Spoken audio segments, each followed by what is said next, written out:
안녕하세요, 임문기입니다. 올해 현재 지금 경제 위기, 불황 이런 단어들이 지금 언론을 굉장히 도배하고 있습니다. 그래서 그런지 지금 식당 하시는 분들 보면은 메뉴 가격 인상을 하시는 분들이 굉장히 많습니다. 그것도 한 번 했다가 부족해서 또 한 번 이렇게 단기간에 하시는 분들이 상당히 많습니다. 그런데 근거가 어디 있을까요? 괜히 마음이 불안해서 옆에서 누가 먼저 올리니까 같이 덩달아 올리고, 뭐 덩달아 올리기 때문에 시민들의 어떤 저항감은 적을지 몰라도 그 효과는 상당히 악효과로 다가올 수도 있습니다.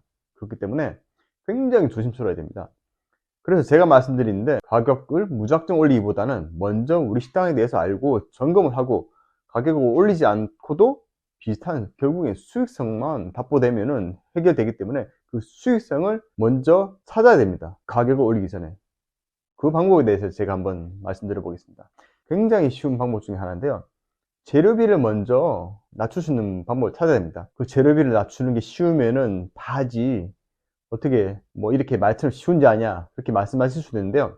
프랜차이즈 같은 경우에는 본사에서 재료를 공급받기 때문에 좀 힘들 수 있습니다. 그런데 저처럼 개인적으로 이렇게 식당을 하는 경우에는 발품을 팔고 노력을 하면은 분명히 그것보다 더 저렴한 재료를 찾을 수 있습니다. 특히 공산품 같은 경우에도 모든 품목 하나 귀찮더라도 다른 업체 거래처랑 또 가격을 비교하십시오. 이럴 때는 비교하고, 또 온라인 통해 가지고 뭐 네이버든지 다음이든지 다 찾아가지고 똑같은 제품인데 가격이 정말 다릅니다. 어떤 건 심한 건, 저 같은 경우에는 뭐 땅콩이라든지 해바라기씨 같은 경우에는 제가 이번에 찾아보니까 한 박스당 가격이 10,000원에서 20,000원 정도 차이 납니다.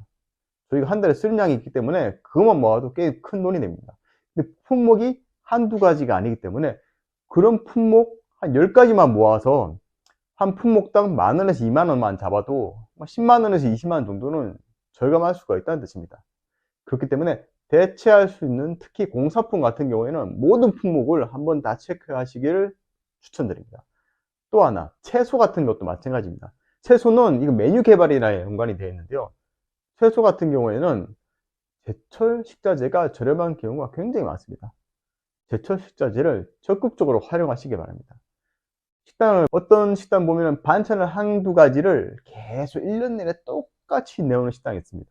물론 그 반찬이 맛있기 때문에, 아니면 손님들이 계속 찾기 때문에 그래서 내는 경우도 있습니다. 그런데 그렇다고 할지언정 저렴한 재료를 가지고 정말 맛있게 만들어낸다면 기존의 단골들도 변화된 그 식당의 모습에 좀 좋아할 수도 있습니다.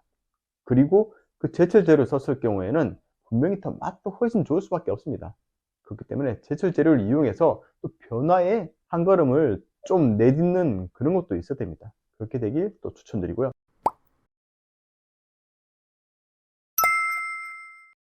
또 하나, 고정비를 절감하도록 노력해야 됩니다. 제가 말씀드린 고정비는 임대료는 아닙니다. 임대료는 계약이 되기 때문에 내려주는 경우가 거의 없다고 보시면 됩니다.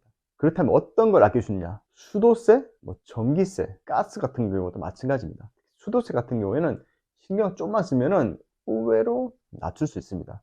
물을 마음껏 펑펑 쓰는 직원들이 많은데요. 물 절약에 대해서도 한번 미팅에서 정기적으로 계속 말씀하십시오. 사람이기 때문에 들으면은 약간 생각하게 되고 조금이라도 아끼게 되어 있습니다. 또 하나, 수도꼭지를 절수용으로 바꿀 수도 있습니다. 수압은 높은데 이렇게 절수용이 있습니다. 같은 시간에 분명히 물 절약되는 효과도 어느 정도 누릴 수 있기 때문에 그런 거에 대한 투자도 할 필요가 있습니다. 또 전기세 같은 경우에는 냉난방기 관련되어 있습니다. 여름과 겨울에 냉난방을 가동해야 되는데요. 그 전에 먼저 해야 될 게 단열입니다. 들어온 출입구, 창문 틈이 있다면 단열, 뭐 뽁뽁이처럼 보기 흉한 거 말고요, 창문 틈을 막아줄 수 있는 단열, 그런 제품들을 적극 활용하시기 바랍니다. 가능하다면 단열 그 관련되어 있는 전문가를 불러서라도, 비용을 좀 들여서라도 그거를 단열 장치를 확실히 하시기 추천드립니다. 그거 하고 나면은 생각보다 많은 비용이 절감될 수가 있습니다. 특히 여름에는 같은 냉난방기도 여름에는 전력 소모량이 훨씬 높습니다. 그걸 대비해서 밖에 외부에 차광막 같은 거 설치해야 됩니다. 햇빛을 가려줄 수 있는 용도로요. 아니면 진짜 투자를 한다면 단층이라면 옥상 쪽에다가 단열도 패널을 설치할 수도 있습니다. 물론 돈은 좀 들긴 한데 장기적으로 보면 굉장히 이득입니다. 그런 식으로도 한번 접근 방법을 고려하시기 바랍니다. 그리고 마지막으로 인건비입니다. 인건비도 식당 사장님 입장으로서는 정말 관리를 해야 되는 부분입니다. 인건비 누수라는 표현도 합니다. 어떤 경우냐, 손님이 별로 없는데 직원 일하시는 분들이 많은 경우가 그때가 인건비가 누수가 되는 겁니다. 실제적으로 손님이 많은 그런 타임에는 직원도 있어야 되지만은 파트타임 인력을 적극 활용해야 됩니다. 직원은 최소로 가져가는 그런 시스템을 가져야 됩니다. 이거는 식당 장사하는 입장에서는 어디 가든지 비슷합니다. 만약에 점심이 바쁜 식당 같은 경우에는 직원이 하루 종일은 2명 있더라도 점심에는 파트타임을 2명 또는 3명을 더 고용해서 점심에는 5명이 일을 하고 저녁에는 직원 2명만 일해도 충분한 그런 시스템을 연구해야 됩니다. 파트타임일 경우에는 시급은 분명히 더 셉니다.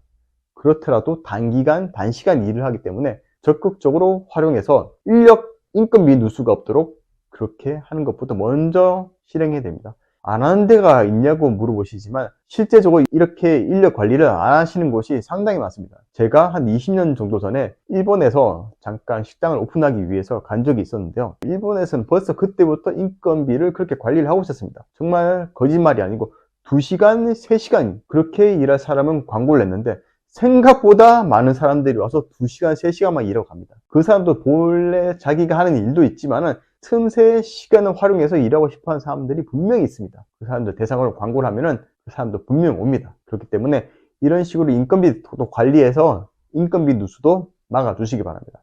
제가 이렇게 3가지에 대해서 말씀드렸습니다. 식자재를 아끼고, 그리고 고정비를 아끼고, 마지막으로 인건비까지 이 3개를 적절하게 아껴가지고 그 메뉴 가격을 인상하기 전에 수익성을 먼저 높인 다음에 그 다음에 굳이 메뉴 가격을 인상을 꼭 해야 되는지 안 해도 되는지 그것부터 먼저 체크를 하신 다음에 그 다음에 해야 되는 게 메뉴 가격 인상입니다. 메뉴 가격 인상하기 전에 이런 것을 통해서 우리가 수익성을 충분히 가져갈 수 있다면 이거는 우리만의 또 다른 무기가 되는 겁니다. 우리 식당이 2, 3년만 할 게 아니고 10년, 20년 하기 위해서라도 이런 것들이 기초 실력이기 때문에 이런 기본을 튼튼하게 한 다음에 식당을 할 각오를 하시기 바랍니다. 그렇기 때문에 당장은 힘들더라도 먼저 우리 가게에 대해서 한번 깊숙이 체크를 하고 제가 말씀드린 것처럼 수익성을 먼저 확인하고 그 수익성을 먼저 끌어올린 다음에 그 다음에 메뉴 가격을 인상할지 말지